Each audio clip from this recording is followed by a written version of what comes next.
बिस्मिल्लाहिर्रहमानिर्रहीम। अस्सलाम वालेकुम। पाक वेदर अपडेट में खुश आमदीद। नाजरीन, मौसम की बर वक्त और दुरुस्त अपडेट जानने के लिए चैनल को सब्सक्राइब और वीडियो को लाइक कर दें। बहुत शुक्रिया। वेदर लवर्स, मुख्तसर और ताज़ा तरीन रिपोर्ट के मुताबिक रवां हफ्ते मुल्क के बेशतर इलाकों में मौसम मुकम्मल तौर पर खुश्क रहेगा। गिलगित बल्तिस्तान और कश्मीर के इक्का दुक्का मकामात पर बारिश का इम्कान है। शुमाल मगरब से आने वाली ठंडी हवाएं मुल्क के वस्ती इलाकों तक आती रहेंगी, ताहम जनूब तक पहुंचने में कामयाब नहीं होंगी। इस वजह से सुबह सिंध के बेशतर इलाकों में दर्जा हरारत मामूल के मुताबिक रहेंगे। ताहम खैबर पख्तूनख्वा, शुमाल मशरकी और बालाई पंजाब, शुमाल मशरकी बलोचिस्तान में ठंड की शिदत में इजाफा होगा।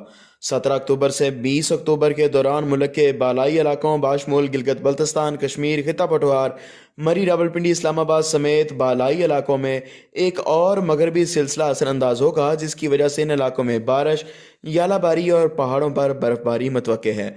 शुमाल मशरकी पंजाब इस दौरान पोस्ट मानसून बारिशें हासिल कर सकता है और वस्ती पंजाब में भी ये बारिशें असरअंदाज होंगी, जिसकी वजह से तेज आंधियां, बारिशें और यालाबारी मुतवक्के है। व्यूवर्स, 23 अक्टूबर से 30 अक्टूबर के दौरान 1 से 2 मगरबी हवाओं के ताकतवर सिलसिले मुल्क के बेशतर इलाकों पर असरअंदाज होंगे, जिसकी वजह से सुबह पंजाब, सुबह खैबर पख्तूनख्वा, गिलगित बल्तिस्तान, कश्मीर, शुमाल मशरकी बलोचिस्तान और सुबह सिंध के चंद एक इलाकों में गरज चमक और तेज हवाओं के साथ बारिशों, आंधियों और कुछ मकामात पर यालाबारी का भी इम्कान है।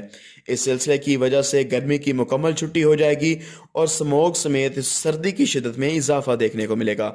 मज़ीद तफसीलात जानने के लिए चैनल को सब्सक्राइब कर लें और अपने इलाके का मौसम जानने के लिए अपने शहर का नाम नीचे कमेंट करें, आपको जवाब दिया जाएगा। हाजिर होंगे नई रिपोर्ट के साथ। अल्लाह हाफिज़।